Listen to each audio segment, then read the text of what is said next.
Assalamualaikum warahmatullahi wabarakatuh. Perkenalkan, nama saya Iskandar, calon guru penggerak angkatan 10 Kabupaten Bogor, Provinsi Jambi. Saya berasal dari SDN 17-2 Tanah Tumbu. Di sini saya akan mengerjakan tugas guru penggerak saya, koneksi antar materi modul 1.1 tentang kesimpulan dan refleksi pemikiran Ki Hajar Dewantara. Selanjutnya, perkenalkan dua guru hebat yang akan membantu saya selama melaksanakan pendidikan guru penggerak. Satu, Bapak Muhtarom SPD MPD sebagai fasilitator saya dan Bapak Haryanto SPDI sebagai pengajar praktek saya. Bapak Ibu calon guru hebat yang saya hormati, ada 3 pertanyaan penting yang akan saya bahas pada video kali ini. Yang mana, 1. Apa yang saya percayai tentang murid dan pembelajaran di kelas sebelum saya mempelajari modul 1.1. 2. Apa yang berubah dari pemikiran atau perilaku saya setelah mempelajari modul 1.1. Sedangkan yang ketiga, apa yang segera saya terapkan untuk bisa berusaha menjadi lebih baik agar kelas saya dapat mencerminkan pemikiran Ki Hajar Dewantara. Sebelum saya mempelajari modul 1.1, selama saya menjadi pendidik, saya percaya beberapa pemikiran saya terhadap murid pada saat proses pembelajaran. Sehingga murid-murid tersebut hanya bisa sebagai berikut. 1. Guru telah lebih mendominasi daripada murid pada saat proses pembelajaran. 2. Pembelajaran hanya berfokus pada ketercapaian materi dan praktek saja. 3. Tujuan pembelajaran hanya untuk ketercapaian KKM saja. 4. Guru kurang memahami karakter murid. 5. Murid pasif dan kurangnya motivasi serta minat pada saat proses pembelajaran. Sedangkan yang keenam, peraturan pada saat pembelajaran hanya mengikat, sehingga membuat murid kurangnya kreatif dan inovatif. Setelah saya mempelajari modul 1.1 sampai selesai, sehingga dapat mengubah pandangan saya terhadap murid pada saat proses pembelajaran.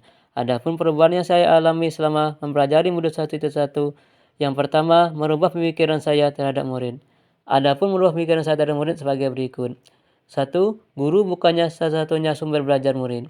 2. Pembelajaran yang dilakukan harus berpusat pada murid. 3. Memahami dan menghargai karakter belajar setiap murid. 4. Bagaimana memperlakukan murid pada saat pembelajaran. Serta yang kelima, bagaimana cara menumbuhkan motivasi belajar murid bisa menjadi lebih aktif dan sesuai dengan kodratnya masing-masing. Perubahan yang kedua yang saya alami selama mempelajari modul 1.1 adalah merubah perilaku saya terhadap murid. Adapun perubahan perilaku saya terhadap murid sebagai berikut. 1. Membuat pembelajaran yang menarik agar motivasi murid meningkat. 2. Memberikan kebebasan mengekspresikan diri pada saat proses pembelajaran, tetapi tetap mengutamakan budi pekerti.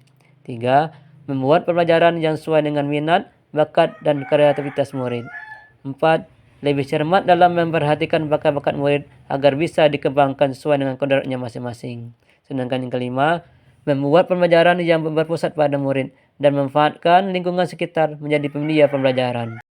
Apa yang segera saya terapkan untuk berusaha menjadi lebih baik lagi agar kelas saya dapat mencerminkan pemikiran Ki Hajar Dewantara, antaranya sebagai berikut. 1. Merencanakan pembelajaran yang interaktif dan menyenangkan bagi murid. 2. Mempersiapkan pembelajaran yang berbasis IT dan permainan tradisional. 3. Menerapkan pembelajaran yang berkonsep merdeka belajar dan mengintegrasikan pada setiap pembelajaran dengan profil pelajar Pancasila. 4. Menerapkan pembelajaran yang sistem AMONG atau pendidikan yang menuntun. 5. Pembelajaran yang sesuai dengan kodratnya, yaitu kodrat alam dan kodrat zaman. 6. Menerapkan permainan yang berkaitan dengan materi pembelajaran. 7. Membuat media pembelajaran yang sesuai dengan lingkungan. Sedangkan yang 8. Dapat membantu murid menemukan bakatnya pada saat proses pembelajaran dan mengarahkannya. Dari beberapa materi yang saya sampaikan tadi, maka dapat disimpulkan bahwasanya pendidikan adalah menuntun murid yang sesuai dengan minat dan bakatnya, serta sesuai dengan kodratnya masing-masing. Perlu juga kita ingatkan bahwasanya pendidikan bukan hanya sekedar ilmu akademis saja, akan tetapi lebih kepada penanaman budi pekerti murid yang lebih baik. Sehingga pendidikan yang semestinya adalah pendidikan yang berpusat kepada murid. Mungkin hanya inilah yang dapat saya sampaikan, lebih dan kurang saya mohon maaf. Saya akhiri dengan Assalamualaikum warahmatullahi wabarakatuh. Salam guru penggerak, tergerak, bergerak, dan menggerakkan. Terima kasih.